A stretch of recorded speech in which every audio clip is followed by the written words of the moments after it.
A long time ago, there was an article written called Halo 2 is Broke. And in that article, the writer criticizes Bungie for design decisions that were made and goes through some of the major flaws of Halo 2. Why is that important? Because that article was written by Luke Smith. So let me take a page out of his playbook and say, Destiny 2 is broke. No, scratch that. Destiny 2 is broke as hell. But that's okay, because I'm here to tell you how it can be fixed. Now, before I go on, let me just say this. To all the programmers, artists, musicians, actors, the actual people who made the game, you guys have done an amazing job. Destiny 2 looks, sounds, and feels amazing. It sucks you in and makes you want to play. You guys are legends. You made an amazing game, and it's an absolute shame that there were some insanely bad decisions that were made that shit all over all your hard work and made a great game just mediocre. Now, I know right now the cool thing to do is for people to bash the game and bitch and complain about minor or trivial stuff to make the game seem a whole lot worse than it actually is. Hell, some people just bitch about the game because they know it'll get them views or attention, and it's the only way for them to stay relevant. But I'm not going to do that. I'll say it right now. Destiny 2 is a great game. It's a great game that's got some glaring and obvious problems that turn it from being a great game into a really shitty experience. That's Destiny 2's problem. And that's why people are so passionate and vocal about it. They know it's a great game. They want it to be a great game. And they're trying to figure out why it's just not. It's like listening to Star Wars fans talk about the Phantom Menace or even Jar Jar Binks. Now, I know there's a lot of you out there who think Destiny 2 is beyond repair. It's got a lot of issues right now, and it seems like Bungie has become their own worst enemy, and there's always a new controversy or mind-boggling game-ruining decision for fans who are starting to wonder how in the blue hell a major studio with all this talent could blow it so spectacularly. Ever since Destiny 2 released, Bungie has been scrambling to make fixes and add missing features and quality of life updates for issues that should have never been a problem to begin with, or for stuff that should have been in the game when it launched. When you launch a major sequel and see that no one wants to play it after only a couple of months, that's a huge indication that somewhere along the line, you done f***ed up. That being said, I still believe there's hope for D2 and beyond. I believe it's a game that can become great again, and to prove it, I've put together a list of 5 things that would instantly improve the game and not only bring people back, but keep them playing. Will these 5 things fix the game completely? Hell no! But these 5 things are mission critical for saving Destiny 2 and should take priority above anything else. In fact, some of these things have already been addressed by Bungie in their Destiny 2 development update, but I'm still going to talk about their importance anyway because number 1, it's going to take a long time to make these changes, and number 2, there's always a chance that the changes Bungie ends up giving us are not what we expected or even needed. So I'm going to make this real plain and simple and just come out and say exactly what players want. Here are the 5 changes that can fix Destiny 2.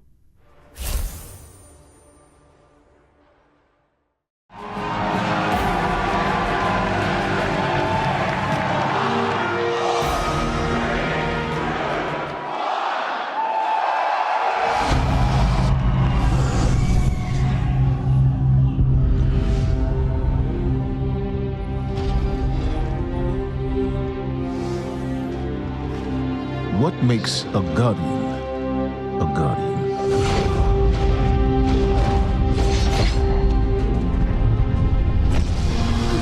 We take our first breath with no memory of who we were before. Yet, we are inexorably drawn to the light. We fight, we die, and we live again.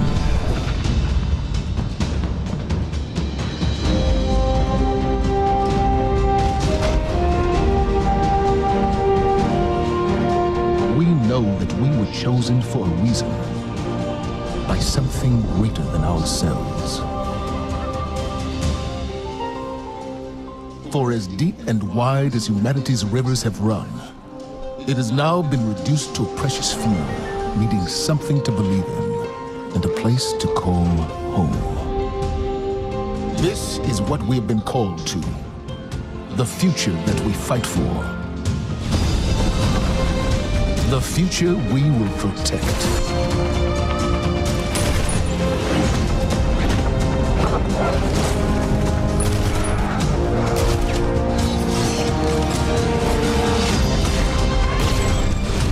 Shaped by the fires of each new battle, we are forged and sharpened into what we must become for the fight ahead.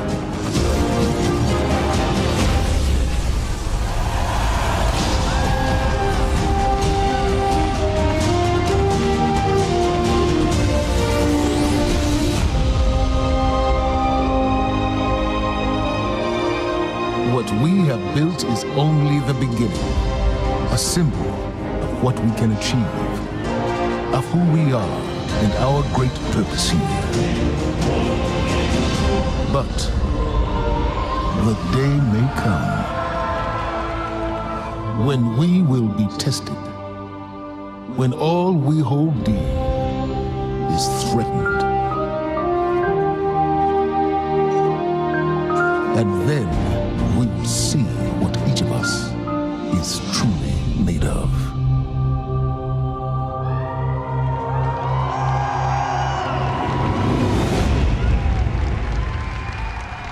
See that? That perfectly captures the world of Destiny. Passionate fans, eagerly wanting more.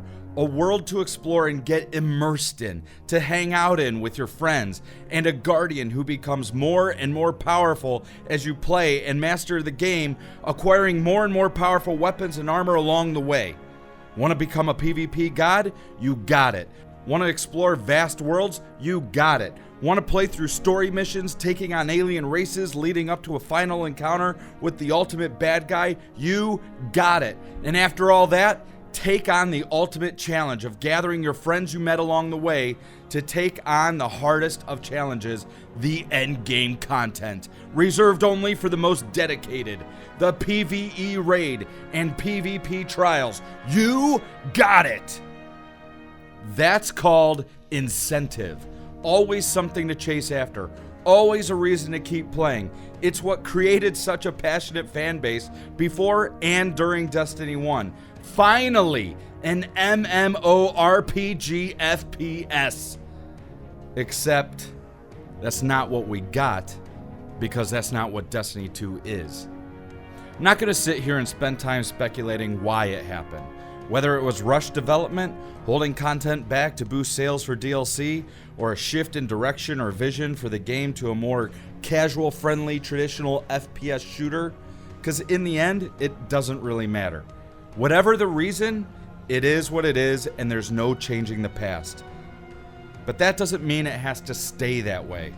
Destiny 1 had its flaws, but people still continue to pour hours and hours into it for lots of different reasons. I mean, we used to call it Crackstony, for God's sake. She packed up her stuff, put the kids in the car, just left.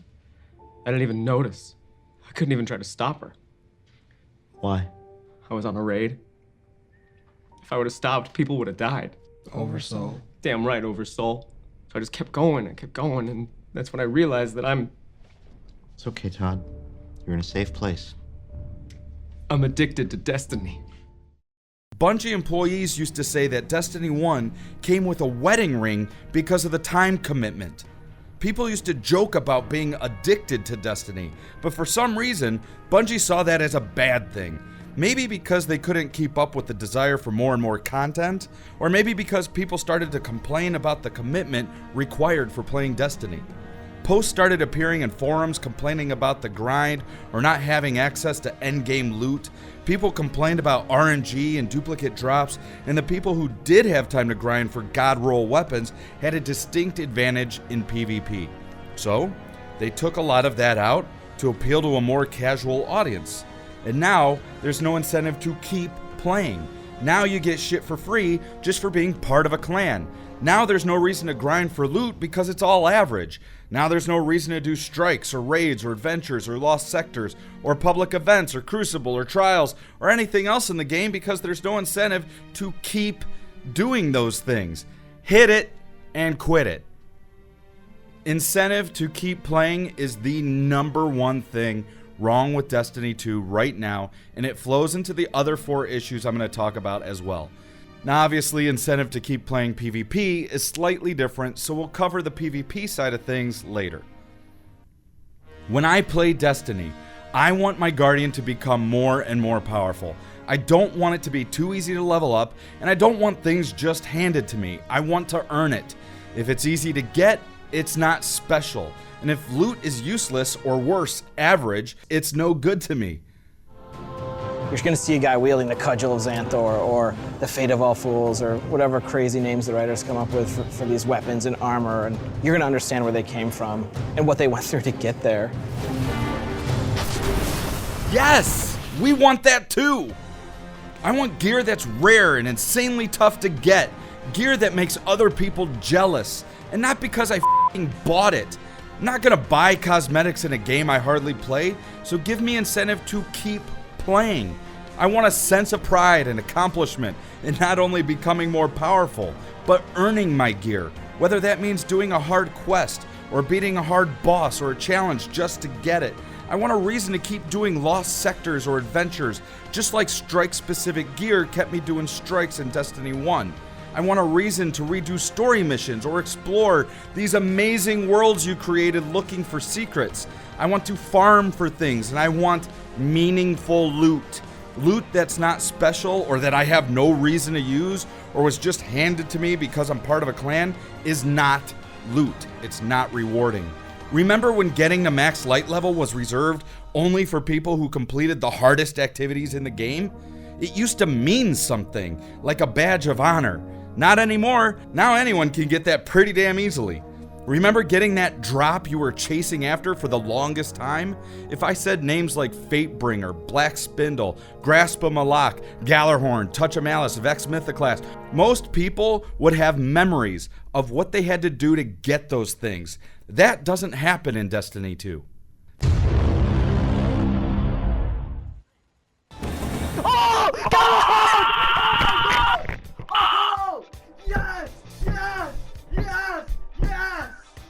Like, I didn't get no damn Gallarhorn because I didn't know about the glitch where it doesn't. I got Gallarhorn! I got f***ing Gallarhorn! Oh my f***ing god! Oh f***! Holy shit! What? I called that f***ing shit.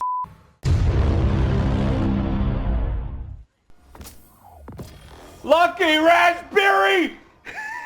Look, I got your versus stats. Stupid son of a bitch! I would hit you if I could.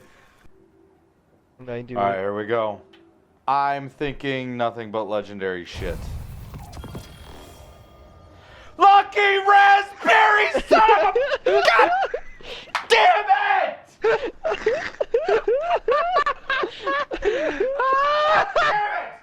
And since I brought up Destiny 1 rewards, let me say this. Destiny 1 recycled hand-me-downs are not loot. I didn't get excited for Lucky Raspberry 3 years ago. I sure as hell don't get excited for it now. I thought this was a sequel and we were starting over. Yet half of the new exotics are ones from Destiny 1? That's just lazy development, just reselling us the same old shit. Look, I get it. Those old exotics were unique, and there's no reason to just let them fade away into history, but at least give us some incentive to get them or even want them. If our vaults got blown up, then why aren't there quests to reforge our old exotics piece by piece like you did when you brought back Gallarhorn and Rise of Iron? Or do what you did by turning Red Death into Crimson and at least give it a new twist? Look, Bungie, I get it. Destiny players consume content faster than it can be made, and you really wanted to unhide the fun of Destiny and give casuals a way to experience this stuff with minimum effort. But that doesn't mean you can just disregard the hardcore fan base that literally keeps your game alive. All of this is the number one reason why the player base is shrinking faster than a man out in the cold.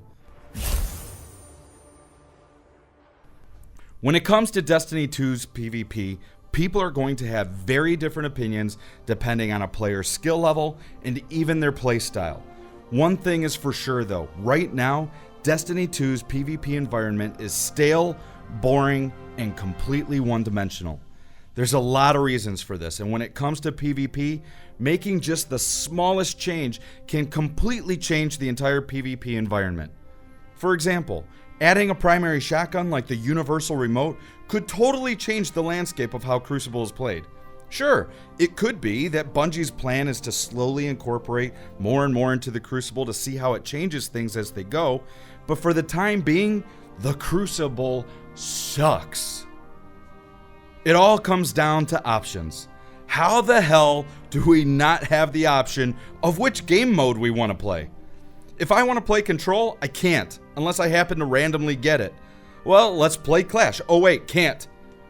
Well, I know I don't want to play Supremacy. Oh yeah, here, play it 4 times in a row while your teammates quit out on you because no one wants to play Supremacy.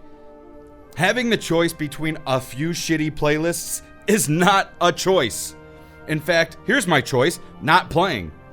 I should be able to select what game mode I want to play, like most other games, and then play it. I don't want to be forced to play shit I don't want to play just for the chance to play something I do want to play. I get that Destiny 2 is trying to use the Overwatch formula of playlists, seasons, and drip feeding us more PvP modes throughout the year to try to give the game some life. Even the seasonal loot boxes were similar to Overwatch, but that's a whole other story. But here's the thing. If I wanted to play Overwatch, I'd go play Overwatch. Overwatch works well because of all the different options available to you, even within a single game. Overwatch has 26 different characters to choose from. Destiny has 3. And while we're talking about options, let me just say something real loud and real clear. Bring back 6 vs 6. Oh, they are. Okay. Rumble? They are? Okay. All right then. Okay, now we're getting somewhere. Look, I don't know who made the call to remove 6 vs 6, but that was a stupid decision. You know what's been a really fun conversation to have? Finishing a raid with your friends and then having to decide which 2 suckers you're gonna boot just to be able to play some Crucible. It's like a little mini reality TV show of people begging and pleading to stay while others are like, hey, just boot that guy, he sucks. Thanks for that, Bungie. Thanks. Honestly though, I'm okay with 4 vs 4, but that shouldn't have been the only option for so long. 4 vs 4 always plays completely different than 6 vs 6. Sometimes people want the more tactical and competitive style of 4 vs 4, or even 3 vs 3, but sometimes they want the fun and excitement of all the action in 6 vs 6. Big team battle? Ever heard of it? The good news is, Bungie is bringing back 6 vs 6 and Rumble, so that, along with private matches and seasonal events, may add enough variety to the Crucible, so hopefully it's not the same old shit every single damn time. The bad news is, just adding those things isn't enough. The ranking system sounds nice, but who knows how that will actually play out. And if I'm not enjoying the Crucible, then I'm sure as hell not going to give a shit about my rank. And since it's extremely unlikely we're going to see any change with the playlist formula, let me just throw out a couple ideas to make it better.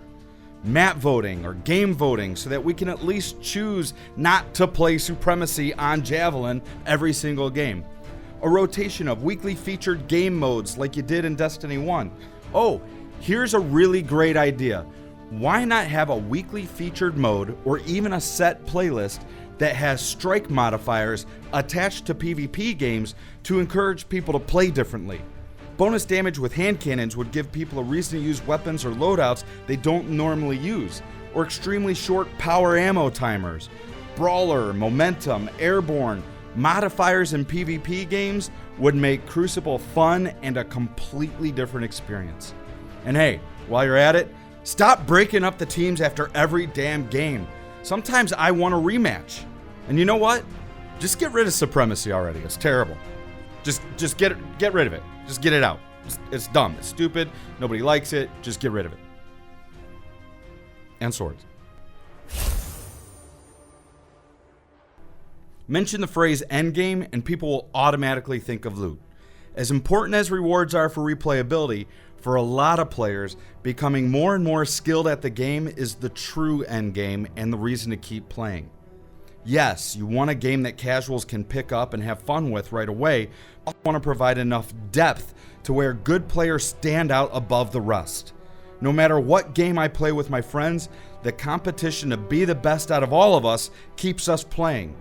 People didn't continue to play Halo or Call of Duty or Counter-Strike because they were the perfect games. They played them because the skill gap encouraged players to get better, to regularly outperform others. Famous or not, if I were to ask you who the best Destiny 1 player you knew was, a few names would probably come to your mind. But if I were to ask you who the best Destiny 2 player was, you'd probably have a much harder time answering that. The reason is not just because fewer people are playing.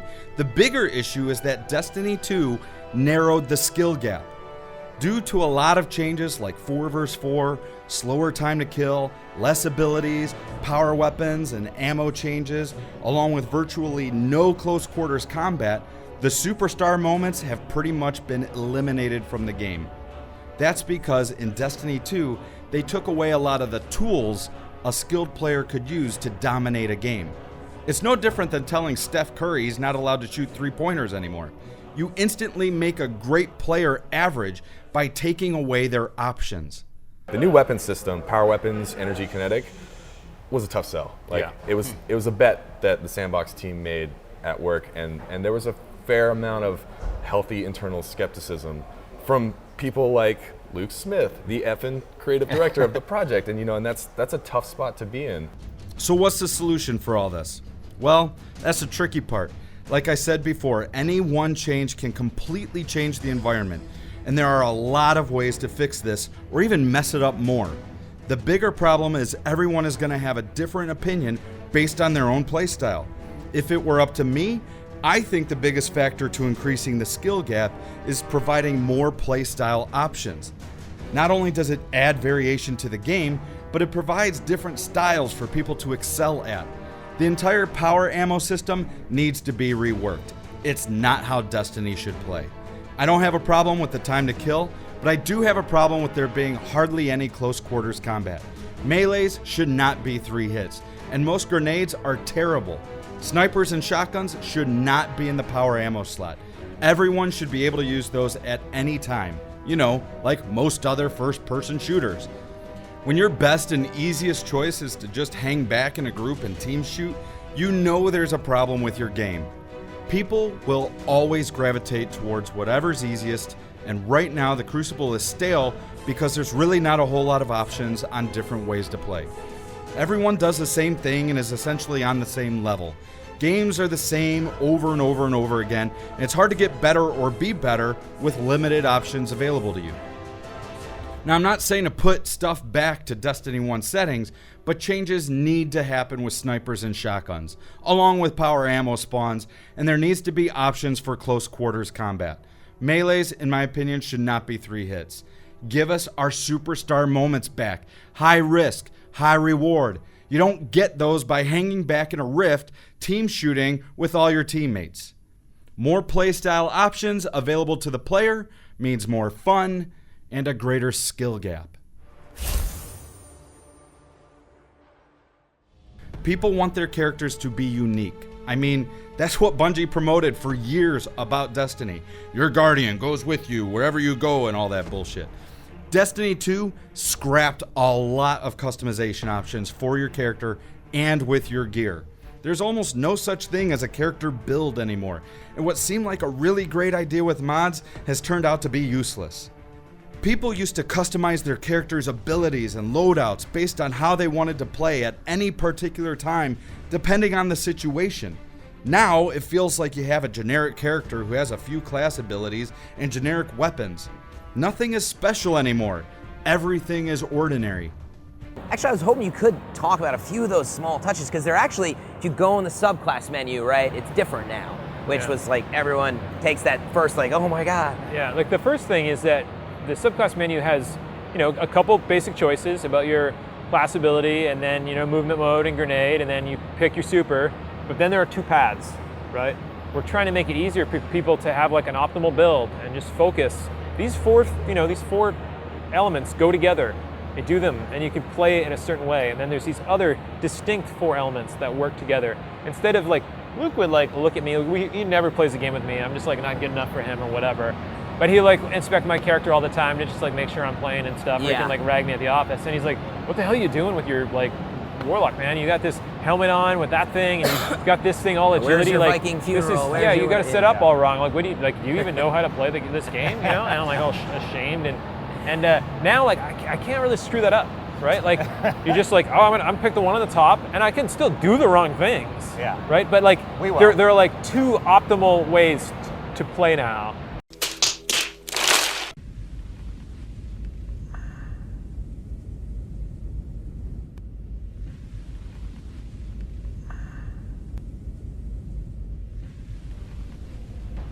Holy shit! 2 whole choices?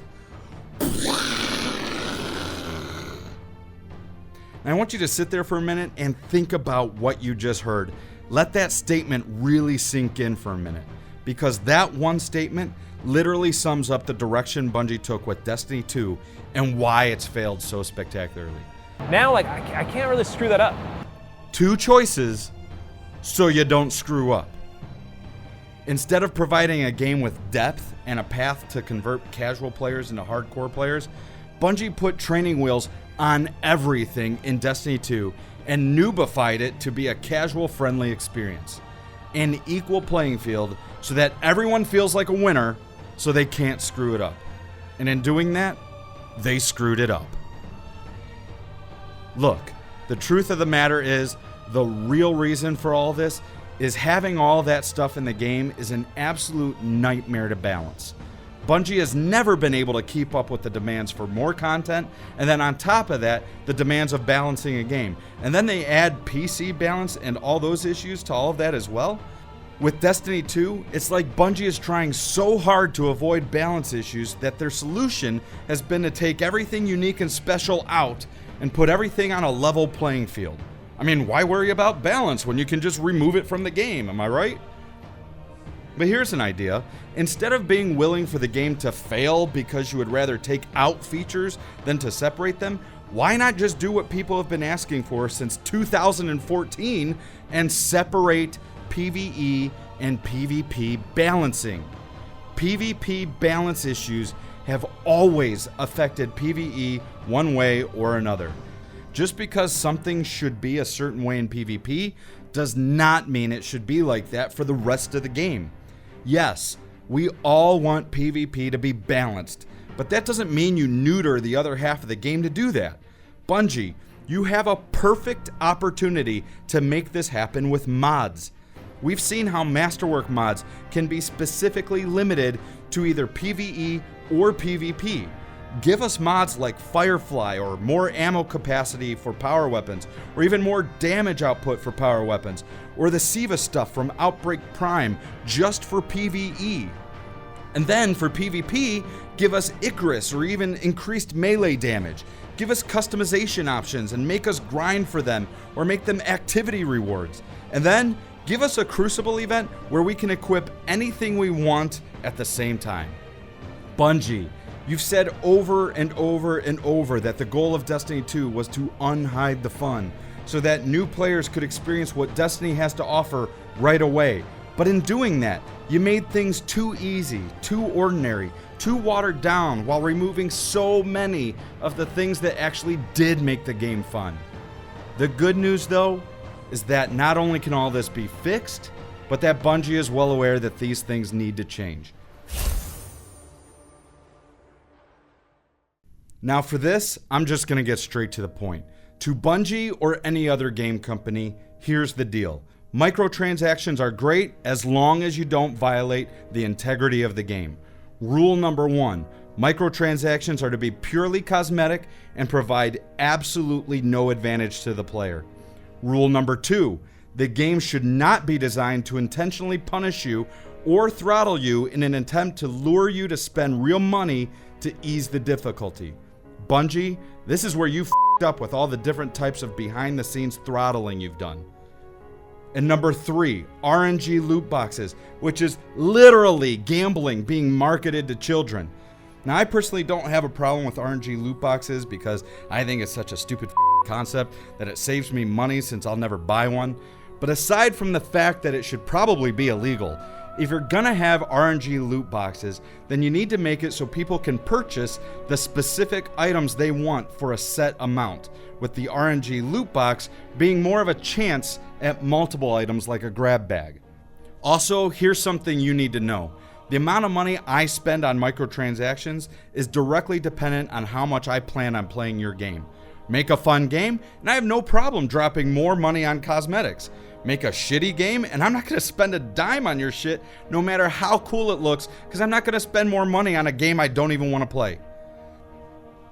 So how do you fix this mess? Well, for one, always follow the 3 rules for microtransactions. And number 2, fix all those other issues I talked about earlier and make a fun game people love and want to invest a lot of their time in. The more people are playing your game, the more likely they are to spend money on microtransactions to enhance their experience. The reason Eververse seems like such a huge problem is because for a loot-based game that promised a ton of loot... Also, there will be a ton of loot! Yeah, right? There's really no loot! Aside from a few exotics, there's really not a whole lot out there worth playing the game for. Sure, the game has a lot of stuff in it, but it's all so mediocre that no one cares about it, and loot you don't care about is not loot. Give us great loot in the game that makes us want to play over and over just to get, and then makes us want to play over and over again just to use. And then, if you want to sell us some skins or emotes to enhance our experience, fine, I'll buy them. I'll say it one more time, if you make a great game that I want to invest my time into, then I have absolutely no problem throwing money at my screen for cosmetics to enhance my experience even more. And the thing is, it's really not that difficult. There's a whole bunch of ways to do it, and most of us would totally be okay with it if it's done right, and you'd make a ton of money from it. I've got some ideas, and so do a whole bunch of other people, but there's no point in talking about any of that right now, because Eververse should be the least of Bungie's problems right now. This is where we are as creators. We have an established world that is inhabited by a deeply passionate community. So we want to make a sequel. We're going to put a 2 on the box. And a comedy size too. So we need to go in and we need to do new things that will surprise them. We need to do things that will challenge them in some new and exciting ways. But even when the developers are saying to the designers, you're breaking too much, you're stretching this too far, you're asking the sandbox meta to have way too much elasticity. We're in a world where we're traveling this road in telling these new Destiny stories, and on one cliff is more of the same, and on the other cliff is this doesn't feel like a Destiny game anymore. And I think a lot of us feel like we're in a good place where we're telling a new story in 4 new worlds. There's still beautiful places to explore. The guns are still fun to shoot. We're doubling down on story in some new and exciting ways. So we feel pretty good about the fact that Destiny is a sequel. We're taking some chances. We're placing some bets with where the community's willing to follow us, but at the same time, we're delivering on the things that they've always said. The worlds of Destiny are beautiful places I love to explore. The game is fun to play. I feel like a badass. My warlock is a superhero. The guns are super fun to fight. I love the audio and the music. So we've taken the things that people have loved and we've iterated on them. And we've taken the things that people haven't expressed a lot of enthusiasm about. It stopped being fun when this happened, or I was having fun until that happened. And we've reinvented those things. The way you explore the worlds, the way you acquire your exotics. So that's kind of where we place our bets as developers. Take the things they love, give them more of those things in some new and exciting ways. Take the things they've complained about and break those bones, like Mark Noseworthy said. The day may come when we will be tested, when all we hold dear is threatened. And then we will see what each of us is truly made of.